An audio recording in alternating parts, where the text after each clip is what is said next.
ಬಹು ನಿರೀಕ್ಷಿತ ಭಾರತದ ಜನಗಣತಿ 2027ರ ಡಿಜಿಟಲ್ ಜನಗಣತಿಯ ಮೊದಲ ಹಂತ ಏಪ್ರಿಲ್ 1ರಿಂದ ಅಧಿಕೃತವಾಗಿ ಪ್ರಾರಂಭಗೊಂಡಿದ್ದು, ದೇಶದ ಸಾರ್ವಜನಿಕರು ತಮ್ಮ ವಿವರಗಳನ್ನು ತಾವೇ ಆನ್ಲೈನ್ ಪೋರ್ಟಲ್ ಮೂಲಕ ಭರ್ತಿ ಮಾಡಲು ಅವಕಾಶ ನೀಡಲಾಗಿದ್ದು, ಇದು ಜನಸಾಮಾನ್ಯರು ಪಾಲ್ಗೊಳ್ಳುವಿಕೆಯನ್ನು ಹೆಚ್ಚಿಸುತ್ತಿದ್ದು, ಹಾಗಾಗಿ ನಾವು ಕೂಡ ಸ್ವಯಂ ಗಣತಿಯನ್ನು ಮಾಡಿಕೊಂಡು ಈ ಒಂದು ರಾಷ್ಟ್ರೀಯ ಕಾರ್ಯಕ್ರಮದಲ್ಲಿ ಕೈ ಜೋಡಿಸೋಣ ಬನ್ನಿ. ಸ್ವಯಂ ಗಣತಿ ಮಾಡುವ ವಿಧಾನವನ್ನು ನಾವಿಲ್ಲಿ ವಿವರವಾಗಿ ತಿಳಿಯುವುದಾದರೆ, ಮೊದಲು ತಮ್ಮ ಮೊಬೈಲ್ನಲ್ಲಿರುವಂಥ ಸರ್ಚ್ ಬಾರ್ ಆಗಿರ್ಬೋದು ಅಥವಾ ಕ್ರೋಮ್ ಸರ್ಚ್ ಇಂಜಿನ್ ಮೇಲೆ ಕ್ಲಿಕ್ ಮಾಡಿ. ಇಲ್ಲಿ ತಾವು https://se.census.gov.in/ ಅನ್ನುವಂಥ ಒಂದು ಈ ಮಾಹಿತಿಯನ್ನು ಟೈಪ್ ಮಾಡಿ. ತಮಗೆ ಇಲ್ಲೊಂದು ಲಿಂಕ್ ಬರುತ್ತೆ, ಸೆಲ್ಫ್ ಎನ್ಯುಮರೇಷನ್, ಸ್ವಯಂ ಗಣತಿಗಾಗಿ. ಇದ್ರ ಮೇಲೆ ಕ್ಲಿಕ್ ಮಾಡಿದಾಗ ತಮಗೆ ಇಲ್ಲಿ ಅಧಿಕೃತವಾದಂಥ ಭಾರತದ ಜನಗಣತಿಯ ಒಂದು ಪೋರ್ಟಲ್, ಸ್ವಯಂ ಗಣತಿಯ ಮಾಡಿಕೊಳ್ಳುವ ಪೋರ್ಟಲ್ ಇಲ್ಲಿ ತೆರೆದುಕೊಳ್ಳುತ್ತೆ. ಮೊದಲು ತಮ್ಮ ರಾಜ್ಯದ ಹೆಸರನ್ನು ಹಾಕಿ, ಇಲ್ಲಿರುವಂಥ ಕ್ಯಾಪ್ಚನ್ನು ಹಾಕಿ ವೆರಿಫೈ ಆ್ಯಂಡ್ ಪ್ರೊಸೀಡ್ ಅಂತ ಕೊಡಬೇಕು. ತಮಗೆ ನಂತರ ವೆಲ್ಕಮ್ ಅಂತ ಒಂದಿಲ್ಲಿ ಮಾಹಿತಿ ಸಿಗುತ್ತೆ, ಓಕೆ ಕೊಡಿ. ನೆಕ್ಸ್ಟ್ ಇಲ್ಲಿ ತಾವು ತಮ್ಮ head of the house hold, ಮನೆಯ ಮುಖ್ಯಸ್ಥರ ಹೆಸರನ್ನು ಟೈಪ್ ಮಾಡಿ, ಹಾಗೆ ಮೊಬೈಲನ್ನು ಹಾಕಿ, ಜೊತೆಗೆ ಇಮೇಲ್ ID ಇವೆರಡನ್ನು ಹಾಕೋದ್ರಿಂದ ತಮಗೆ ಈ ಒಂದು ಜನಗಣತಿಯ ಮಾಹಿತಿ ಪೂರ್ಣಗೊಂಡ ನಂತರ, ಅಂದರೆ ತಾವು ಸ್ವಯಂ ಗಣತಿಯ ಮಾಡಿಕೊಂಡ ನಂತರ ತಮಗೊಂದು ID ಜನರೇಟ್ ಆಗುತ್ತೆ. ಆ ಉದ್ದೇಶದಿಂದ ಇಲ್ಲಿ ಮೊಬೈಲ್ ನಂಬರ್ ಕಂಪಲ್ಸರಿ ಇದೆ, ಮೇಲ್ ID ಏನು ಕಂಪಲ್ಸರಿ ಇಲ್ಲ, ಇದ್ರೆ ಹಾಕಿ, ಇಲ್ಲದೆ ಇದ್ರೆ ಖಾಲಿ ಬಿಡಿ. ನಂತರ ವೆರಿಫೈ ಆ್ಯಂಡ್ ಪ್ರೊಸೀಡ್ ಕೊಡಿ. ನಂತರ ತಮ್ಮ ಮೊಬೈಲ್ಗೆ ಒಂದು OTP ಬರುತ್ತೆ, ಲಾಂಗ್ವೇಜ್ ಕೇಳುತ್ತೆ, ಸೆಲೆಕ್ಟ್ ಲಾಂಗ್ವೇಜನ್ನು ಹಾಕಿಕೊಳ್ಳಿ. ಲಾಂಗ್ವೇಜ್ ಹಾಕಿ OTPಯನ್ನು ಹಾಕಿ ವೆರಿಫೈ OTP ಅಂತ ಕೊಡಿ.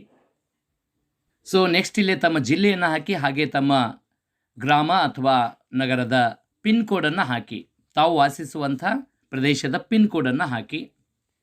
ನೆಕ್ಸ್ಟ್ ಇಲ್ಲಿ ತಮ್ಮ ಗ್ರಾಮ ಅಥವಾ ಪಟ್ಟಣ ಅಥವಾ ಪ್ರದೇಶದ ಗುರುತಿಸುವಂಥ ಸ್ಥಳದ ಹೆಸರನ್ನು ಹಾಕಿ. ಇಲ್ಲಿ ನೋಡ್ಬೋದು, ತಮ್ಮ ಗ್ರಾಮವನ್ನು ಟೈಪ್ ಮಾಡಿದಾಗ ಅಲ್ಲಿ ಬರುತ್ತೆ, ಅದನ್ನು ಕ್ಲಿಕ್ ಮಾಡಿ. ನೆಕ್ಸ್ಟ್ ಇಲ್ಲಿ ಹುಡುಕಿ ಅಂತ ಕೊಡಿ. ಸರ್ಚ್ ಕೊಟ್ಟಾಗ ಆಟೋಮೆಟಿಕ್ ಆಗಲಿ ಅದು ತಮ್ಮ ಒಂದು ಪ್ರದೇಶಕ್ಕೆ ಮ್ಯಾಪ್ ತೆಗೆದುಕೊಂಡು ಹೋಗುತ್ತೆ. ಈ ಸೆಂಟರ್ ಪಾಯಿಂಟ್ ನೇವಿಗೇಷನ್ ಮಾರ್ಕನ್ನು ನಿಮ್ಮ ಮನೆ ಪ್ರದೇಶ ಎಲ್ಲಿದೆ ಅಲ್ಲಿವರೆಗೆ ತೆಗೆದುಕೊಂಡು ಹೋಗುವಂಥ ಪ್ರಯತ್ನ ಮಾಡಿ. ನೋಡ್ಬೋದು, ಈ ರೀತಿ ಡ್ರ್ಯಾಗ್ ಮಾಡ್ತಾ ಹೋದರೆ ನಿಮ್ಮ ಪಾಯಿಂಟ್ ಎಲ್ಲಿದೆ ಅನ್ನುವಂಥದ್ದನ್ನು ಕರೆಕ್ಟಾಗಿ ಅದು ತೆಗೆದುಕೊಂಡು ಹೋಗುತ್ತೆ. ಈಗ ತಾವು ಇಲ್ಲಿ ಸ್ಥಳವನ್ನು ದೃಢೀಕರಿಸಿ ಅಂತ ಕೊಡಿ. ಸ್ಥಳವನ್ನು ತಾವು ಕರೆಕ್ಟಾಗಿ ಗುರುತಿಸಿದ ಮೇಲೆ ಉಳಿಸಿ ಮತ್ತು ಮುಂದೆ ಸಾಗಿ ಅಂತ ಬರುತ್ತೆ. ನೋಡ್ಬೋದು, ಇಲ್ಲಿ ತಮ್ಮ ವಿಳಾಸ ಕರೆಕ್ಟಾಗಿದೆ ಇಲ್ಲ ಅನ್ನುವಂಥದ್ದು ಪರಿಶೀಲಿಸಿ ಉಳಿಸಿ ಮತ್ತು ಮುಂದೆ ಸಾಗಿ ಅಂತ ಇರುತ್ತೆ. Save and next. ಇಲ್ಲಿ ನಾವು ಎಚ್ಚರಿಕೆಯಿಂದ ಈ ಒಂದು ವಿಳಾಸವನ್ನು ನಾವು ಮ್ಯಾಪಲ್ಲಿ ಮಾಡಬೇಕಾಗತ್ತೆ. ಒಂದು ವೇಳೆ ನಾವು ತಪ್ಪಾದ ಸ್ಥಳದಲ್ಲಿ ನಾವೇನಾದರೂ ಇಲ್ಲಿ ಗುರುತಿಸಿದ್ವಿ ಅಂದರೆ, ವಿಳಾಸ ತಪ್ಪಾದರೆ ನಮ್ಮ ಒಂದು ಸ್ವಯಂ ಗಣತಿಯ ಮಾಹಿತಿಗಳು ಗಣತಿದಾರರಿಗೆ ಪಡೆಯಲಿಕ್ಕೆ ಸಾಧ್ಯ ಆಗೋದಿಲ್ಲ.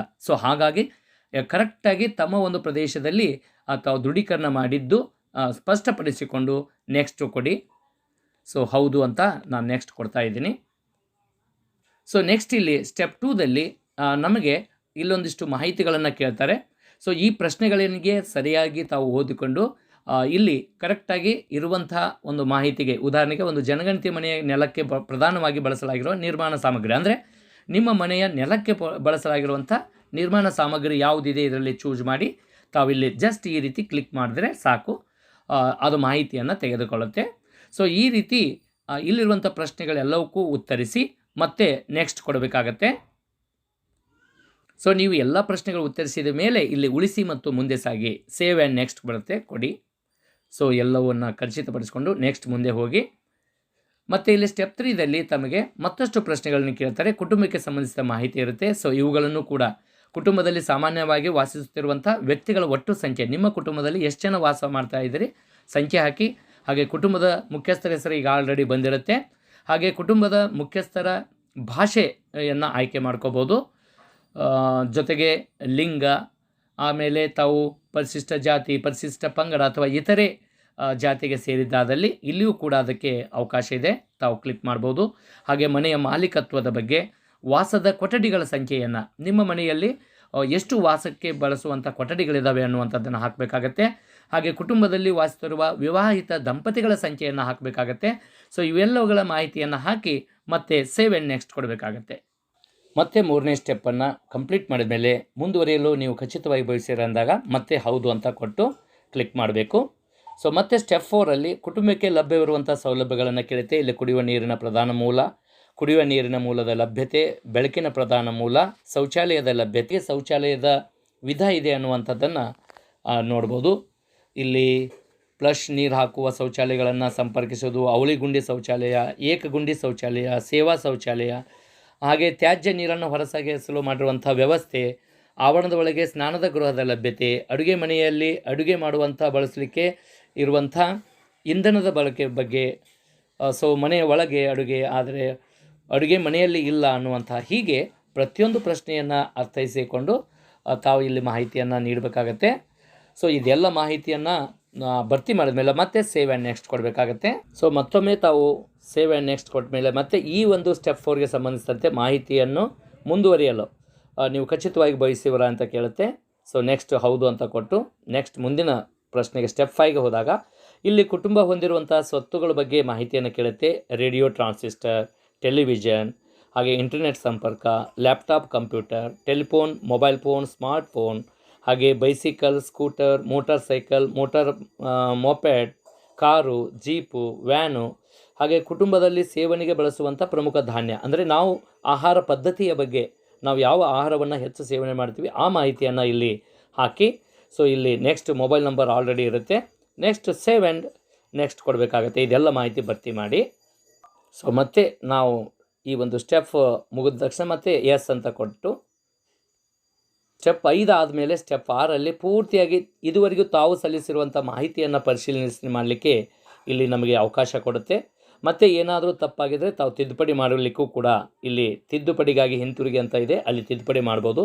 ಸೊ ಇದು ಎಷ್ಟು ಎಲ್ಲ ಮಾಹಿತಿಯನ್ನು ನೀವು ಡ್ರಾಪ್ ಆಗಿ ಏನಾದರೂ ಉಳಿಸ್ಕೋಬೇಕಾಗಿದ್ದರೆ ಇಲ್ಲಿ ಡ್ರಾಪ್ ಆಗಿ ಉಳಿಸಿ ಅಂತ ಇದೆ, ಅಲ್ಲಿ ಕೂಡ ತಾವು ಈ ಮಾಹಿತಿಯನ್ನು ಉಳಿಸ್ಕೋಬೋದು. ಸೊ ಈ ಇಷ್ಟು ಮಾಹಿತಿಯನ್ನು ಸಲ್ಲಿಸಿ ಇಲ್ಲಿ ದೃಢೀಕರಣ ಮತ್ತು ಸಲ್ಲಿಸಿ ಅಂತ ಇದೆ, ಇದನ್ನು ಒಮ್ಮೆ ವೆರಿಫೈ ಮಾಡಿಕೊಂಡು ಇಲ್ಲಿ ಸಬ್ಮಿಟ್ ಅಂತ ಕೊಟ್ಟರೆ ಸೊ ನಮಗೆ ಮತ್ತೆ ಅಂತಿಮ ಸಲ್ಲಿಕೆಯ ನಂತರ ಸಲ್ಲಿಸಿದ ಮಾಹಿತಿಗಳಲ್ಲಿ ಯಾವುದೇ ಬದಲಾವಣೆ ಸಾಧ್ಯವಾಗುವುದಿಲ್ಲ. ಯಾಕಂದರೆ ಒಮ್ಮೆ ನಾವು ಇಲ್ಲಿ ಮಾಹಿತಿಯನ್ನು ನಾವು ಹಾಕಿದ ಮೇಲೆ ಮತ್ತೆ ನಮ್ಮ ತಿದ್ದುಪಡಿಗೆ ಅವಕಾಶವಿಲ್ಲ. ಸೊ ಇದನ್ನು ಕನ್ಫರ್ಮ್ ಮಾಡಿಕೊಂಡು ಇಲ್ಲಿ ಎಸ್ ಅಂತ ಕೊಡಬೇಕಾಗತ್ತೆ.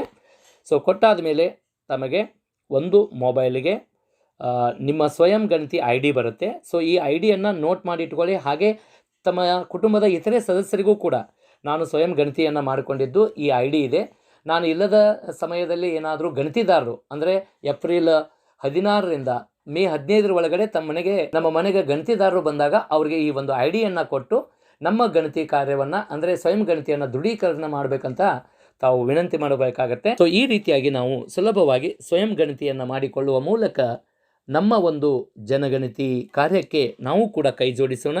ನಮ್ಮ ಮನೆಗೆ ಗಣತಿದಾರರು ಬಂದಾಗ ಈ ಐ ಡಿಯನ್ನು ಕೊಟ್ಟು ಅವರ ಕಾರ್ಯಕ್ಕೆ ನೆರವಾಗೋಣ. ಧನ್ಯವಾದಗಳು.